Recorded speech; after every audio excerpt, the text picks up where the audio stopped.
తెలుగు చిత్ర పరిశ్రమలో వరుస ఫ్లాపులతో సతమతమవుతున్నటువంటి కొంతమంది దర్శకులకి జూనియర్ ఎన్టీఆర్ హిట్లు ఇచ్చారు అనేటువంటి వార్త ఇప్పుడు సోషల్ మీడియా వేదికగా సర్క్యులేట్ అవుతూ ఉంది. సుకుమార్ ఫ్లాప్లో ఉన్నప్పుడు ఎన్టీఆర్ నానక ప్రేమతో హిట్ ఇచ్చారని, అలాగే పూరి జగన్నాథ్ ఫ్లాపుల్లో ఉన్నప్పుడు టెంపర్తో హిట్ ఇచ్చారని, అలాగే వంశీ పైడిపల్లి ఫ్లాపుల్లో ఉన్నప్పుడు బృందావనంతో హిట్ ఇచ్చారని, ఇలా చాలామంది దర్శకులు ఫ్లాపుల్లో ఉన్నప్పుడు జూనియర్ ఎన్టీఆర్తో వారు చిత్రాన్ని దర్శకత్వం వహించి హిట్ కొట్టారు అనేటువంటి టాక్ ఇప్పుడు సోషల్ మీడియాలో సర్క్యులేట్ అవుతున్నటువంటి నేపథ్యంలో దీని మీద మనం విశ్లేషణ చేసుకునేటువంటి ప్రయత్నం అయితే చేద్దాం. ప్రస్తుతం మనతో పాటు ఉన్నారు ప్రముఖ సినీ విశ్లేషకులు, ప్రముఖ సీనియర్ జర్నలిస్ట్ యజ్ఞమూర్తి గారు. వారితో మాట్లాడదాం. యజ్ఞమూర్తి గారు నమస్తే అండి. కృష్ణ నమస్తే. తెలుగు చిత్ర పరిశ్రమలో వరుస ఫ్లాపులతో సతమతం అవుతున్నటువంటి కొంతమంది దర్శకులకి జూనియర్ ఎన్టీఆర్ హిట్ ఇచ్చాడు అనేది ఇప్పుడు సోషల్ మీడియాలో సర్క్యులేట్ అవుతూ ఉంది. బృందావనంతో వంశీ పైడిపల్లికి, టెంపర్తో పూరి జగన్నాథ్కి, సుకుమార్కేమో నానక ప్రేమతో, అలాగే ఇప్పుడు కొరటాల శివగారికేమో దేవర, జనతా గ్యారేజ్, ఇలా ఒక్కొక్కటి తీసుకొని మూవీస్ అన్నీ కూడా వీళ్ళు గత మూవీస్ ఫ్లాపుల్లో ఉంటే తర్వాత ఎన్టీఆర్తో సినిమా చేయడం, వారు హిట్ కొట్టడం జరిగింది అంటూ కూడా ఒక ప్రచారం అయితే సోషల్ మీడియాలో ఇప్పుడు ఊపందుకుంది. ఏంటి సార్ దీని మీద మీ విశ్లేషణ? ఎన్టీఆర్ జనతా గ్యారేజ్ అనే సినిమా చేశాడు కదా, కొరటాల శివ డైరెక్షన్లోనే. అందుకని ఇప్పుడు ఎన్టీఆర్ గ్యారేజ్ అని పెట్టారు దానికి. ఓకే, ఇప్పుడు మీరు చెప్పిన పాయింట్కి ఎన్టీఆర్ గ్యారేజ్ అని పెట్టారు అనమాట. అంటే మామూలుగా గ్యారేజ్కి ఏమైనా వస్తాయి, రిపేర్లకి బళ్ళు వస్తాయి, వాడికి బాగా చేసి పంపించడం అనమాట. అంటే తన దగ్గరికి ఫ్లాప్లో వచ్చినటువంటి డైరెక్టర్లని హిట్లు ఇచ్చి పంపించాడు ఎన్టీఆర్ గ్యారేజ్. అందుకని ఎన్టీఆర్ గ్యారేజ్ ఎక్కడ హిట్లు ఇవ్వబడను. అక్కడ దానికి ట్యాగ్ లైన్ లాగా జనతా గ్యారేజ్, ఇక్కడ అన్ని రిపేర్లు చేయబడినట్టు ఇక్కడ ఫ్లాప్లో ఉన్న దర్శకులకి హిట్లు ఇవ్వబడను అని. ఇప్పుడు అంటే దేవరతోటి, అంటే ఆచార్య ఫ్లాపుల్లో ఉండి సతమతమవుతున్నటువంటి కొరటాల శివకి ఇప్పుడు దేవర లాంటి సినిమా ఇచ్చి ఒక బూస్ట్ ఇచ్చాడు, ఒక ఊపిరినిచ్చాడు కొరటాల శివకి అనే యాంగిల్లో ఇప్పుడు అందరూ కూడా గతంలో అతను అలా ఎంతమంది దర్శకులు చేశాడు అనే దాంట్లో అందరూ కూడా సెర్చ్ చేసి ఇప్పుడు సోషల్ మీడియాలో దాన్ని వైరల్ చేస్తూ ఉన్నారు. ఎన్టీఆర్ గ్యారేజ్ అని పేరు పెట్టేసి. సో అందులో మొట్టమొదటగా అంటే బృందావనంతో మొదలు పెడితే, అంటే అంతకుముందు మున్నా అనే సినిమాతోటి వంశీ పైడిపల్లి డైరెక్టర్గా పరిచయం అయ్యాడు. అది కొన్ని చోట్ల పర్వాలేదు అనిపించినట్టు, కొన్ని చోట్ల ఫ్లాప్ అయింది. మొత్తానికి అది యావరేజ్ ఫిలిం. సో మున్నాతోటి హిట్ సాధించినటువంటి అతనికి సో వెంటనే తను బృందావనం అనే సినిమా చేసి, యాక్చువల్గా మనకు తెలుసు చాలామంది సినిమా వాళ్ళందరూ కూడా హీరోలు కానివ్వండి, నిర్మాతలు కానివ్వండి, ఎక్కువ మంది సక్సెస్ వెంటే పరిగెడుతూ ఉంటారు. సక్సెస్లో ఏ డైరెక్టర్ ఉంటే మళ్ళీ ఆ డైరెక్టర్తో చేయడానికి ఉత్సాహపడతాడు.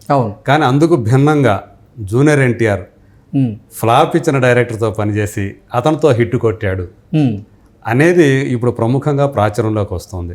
సో అలాగే మున్నాతో ఒక యావరేజ్ మాత్రమే చేసినటువంటి అతనికి ఈ సినిమా బృందావనంతో మొట్టమొదటి హిట్ ఇచ్చాడు వంశీ పైడిపల్లికి.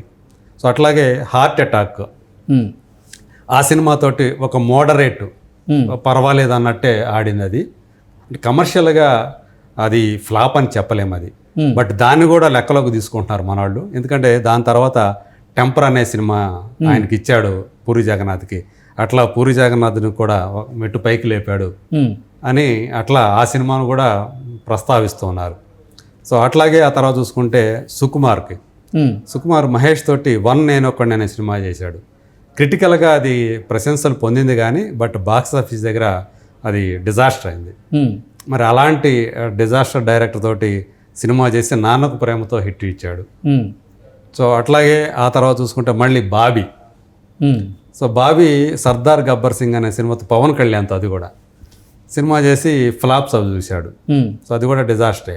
బట్ అతనితోటి జైలు అవకుశ అని చెప్పి 3 క్యారెక్టర్లు చేసి ట్రిపుల్ రోల్ చేసి మళ్ళీ అతనికి నిజం చెప్పాలంటే తక్కువ బడ్జెట్తో చేసిన సినిమా డిస్ట్రిబ్యూటర్స్కి, అమిత నిర్మాతకు కూడా, కళ్యాణ్ రామ్ కూడా విపరీతమైనటువంటి లాభాలు తీసుకొచ్చిన సినిమా అది జైలు అవకుశ. సో అందులో ఫస్ట్ టైం విలన్గా కూడా చేసి జూనియర్ ఎన్టీఆర్ ఒక ప్రయోగం 3 పాత్రలు. సో అందులో ఒకటేమో రావణాసురు లాంటి విలన్ పాత్ర. సో చేసి ఒక ప్రయోగం చేసి హిట్ కొట్టాడు.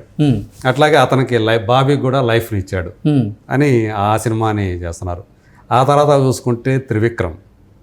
సో అతను అజ్ఞాతవాసి, అది కూడా పవన్ కళ్యాణే, అది డిజాస్టరే. సో సంక్రాంతి టైంలో వచ్చిన సినిమా అది.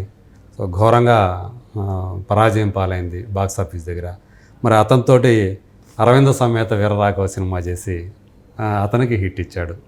సో ఫస్ట్ టైము ఒక రాయలసీమ ఫ్యాక్షన్ బ్యాక్డ్రాప్లో జూనియర్ ఎన్టీఆర్ చేసిన సినిమా అది.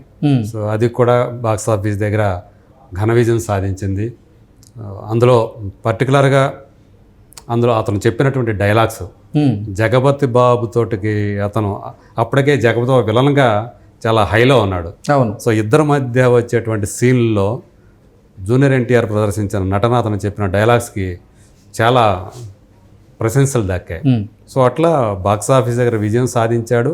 పర్ఫార్మర్గా కూడా ఈ అన్ని సినిమాల్లో కూడా పర్ఫార్మర్గా చూసుకుంటే ఒకదానికొకటి సంబంధం లేని పాత్రలోనే మనకు కనిపిస్తాడు. మనకి నాన్నకు ప్రేమతో చూసినప్పుడు మనకి అతను ఆహారం కూడా, లుక్స్ కూడా మారిపోయింది. ఇట్లా గడ్డం పెట్టుకొని అల్ట్రా మోడర్న్ లుక్.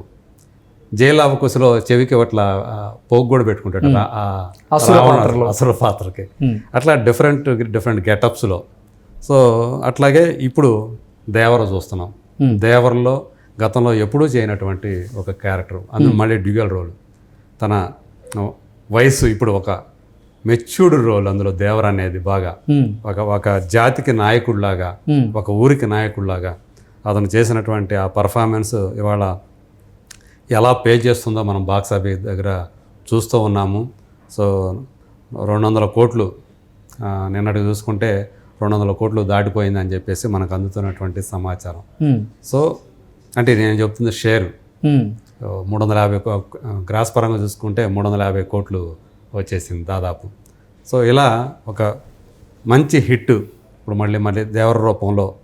సో ఆచార్య లాంటి ఒక ఘోరమైనటువంటి డిజాస్టర్ చిరంజీవి గారి కెరీర్లోనే అంటే అత్యంత దారుణమైన డిజాస్టర్గా నిలిచిన సినిమాగా ఆచార్యని పేర్కొంటుంటారు విశ్లేషకులు. అట్లాగే ఈయన కెరీర్లో కూడా మొట్టమొదటి డిజాస్టర్ కొరటాల శివ కెరీర్లో కూడా. అంతకుముందు ఆయన చేసిన 4 సినిమాలు హిట్లే, కమర్షియల్గా మంచి బాగా పే చేశాయి.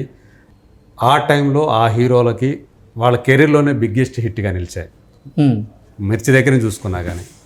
సో అలాంటి అంటే మిర్చికి చూసుకుంటే ఆయన బిగ్గెస్ట్, అప్పటి వరకు కెరీర్ బిగ్గెస్ట్ అదే ప్రభాస్కి.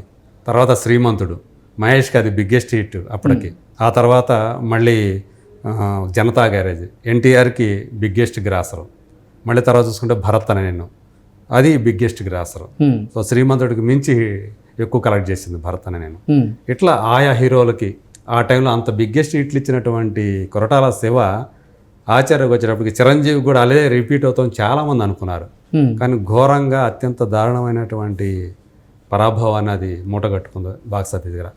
అలాంటి ఒక చేదు ఫలితం చూసిన తర్వాత ఎన్నో విమర్శల్ని మూటగట్టుకుని ఉన్నటువంటి కొరటాల శివ ఇప్పుడు దేవరతో మళ్ళీ తేరుకున్నాడు. సో ఇక్కడ కూడా మళ్ళీ జూనియర్ ఎన్టీఆర్ అతనికి సేవియర్గా ఇక్కడ సేవియర్ అనే ట్యాగ్ కూడా పెడుతున్నారు జూనియర్ ఎన్టీఆర్కి. సో వీళ్ళందరూ ఈ డైరెక్టర్లు అందరూ కూడా అతను రక్షకుడు అయ్యాడు అని చెప్పేసి. సో అట్లా మొత్తానికి జూనియర్ ఎన్టీఆర్ అది కాకతాళీయంగానే జరగవచ్చు. సో మొత్తానికి ఏదైనా కానీ ఫ్లాప్లో ఉన్నటువంటి డైరెక్టర్ని సో మళ్ళీ అతనితో కలిసి పనిచేసి అతనికి హిట్ ఇచ్చినటువంటి కథానాయకుడుగా, ఫ్లాపుల్లో ఉన్న దర్శకులకి హిట్ ఇస్తాడు అనేది ఎలా అయితే వచ్చిందో, అలాగే ఇప్పుడు దర్శక ధీరుడైనటువంటి రాజమౌళి గారితో ఎవరైనా సినిమా తీస్తే ఆ తర్వాత ఖచ్చితంగా ఫ్లాప్ పడాల్సిందే ఏ హీరోకైనా అనేటువంటి మిత్ ఒకటి, దాన్ని కూడా బ్రేక్ చేశాడు 23 సంవత్సరాల తర్వాత. అవును, యాక్చువల్గా అది మొదలైంది కూడా జూనియర్ ఎన్టీఆర్తోనే మొదలైంది. స్టూడెంట్ నెంబర్ 1 కానివ్వండి, సింహాద్రి కానివ్వండి, యమదొంగ కానివ్వండి, 3 సినిమాలు చేశాడు. ఆ 3 సినిమాల తర్వాత తను ఫ్లాప్లో ఎదుర్కొన్నాడు జూనియర్ ఎన్టీఆర్. మళ్ళీ ఈరోజు తనే దాన్ని బ్రేక్ చేశాడు. సో ఆ సెంటిమెంట్ అనుకోండి, మన ఎక్కువ సినిమా ఇండస్ట్రీ ఎక్కువగా సెంటిమెంట్ బాగా నవ్వుతుంది. అలాంటి సెంటిమెంట్ని మళ్ళీ ఇతను బ్రేక్ చేశాడనే చెప్పాలి. తనతోనే మొదలైనటువంటి ఆ మిత్ ఏదైతే ఉందో మళ్ళీ దాన్ని తనే బ్రేక్ చేశాడు, పగలగొట్టేశాడు. సో అట్లా జూనియర్ ఎన్టీఆర్ని ఈరోజు ఆయన ఫ్యాన్స్ అందరూ కూడా ఈ 2 రకాలుగా కూడా, అంటే డైరెక్టర్ల పాలిట సేవియర్ రక్షకుడు, అలాగే సో రాజమౌళితో సినిమా చేస్తే ఫ్లాప్ అయిపోతుంది, ఖచ్చితంగా తర్వాత సినిమా ఫ్లాప్ అవుతుంది అనే ఆ మిత్తు, ఈ రెండింటిని కూడా సాధించాడు, దాన్ని బ్రేక్ చేశాడు. సో ఇలా జూనియర్ ఎన్టీఆర్ ఈరోజు వార్తల్లో వ్యక్తిగా మారాడు. అందుకని ఈ రెండు అంశాల పరంగా కూడా ఈరోజు సోషల్ మీడియా మనం చూస్తే ఫ్యాన్స్ అందరూ కూడా వీటిని హైలైట్ చేస్తూ తమ హీరోని ఆయన కీర్తి అంటే ఎంత ఈ రేంజ్కి వెళ్ళిపోతుంది ఈ సినిమా తర్వాత, అంటే RRR తర్వాత వచ్చినటువంటి ఏదైతే ఇమేజ్ క్రేజ్ ఉందో దాన్ని కూడా కాపాడుకున్నాడు ఇప్పుడు దేవరతోటి అనే మనం చెప్పుకోవాలి ఇప్పుడు. సో నెక్స్ట్ అతను ప్రశాంత్ నీల్తో పనిచేయబోతున్నాడు. సో దాంతో మరి ఆ కాంబినేషన్ ఎలా ఉంటుంది ఏంటి, ప్రశాంత్ నీల్ ఇమేజ్ ఏంటో మనకు తెలుసు ఈరోజు. సో సలార్ తర్వాత KGF సిరీస్, అలాగే సలారు, వీటి తర్వాత అతను ఇంకో లెవెల్కి వెళ్ళి ఉన్నాడు. సో ఇప్పుడు దేవర సక్సెస్లో ఉన్నటువంటి జూనియర్ ఎన్టీఆర్, RRR, దేవర 2 వరుస హిట్లు. అంతకుముందు కూడా అరవింద సమేత అంటే హ్యాట్రిక్ హిట్లు అండ్ జూనియర్ ఎన్టీఆర్కి కూడా. సో ఇప్పుడు ఈ కాంబినేషన్తో సినిమా అంటే ఇంకా ఏ లెవెల్లో అది ఉండబోతుంది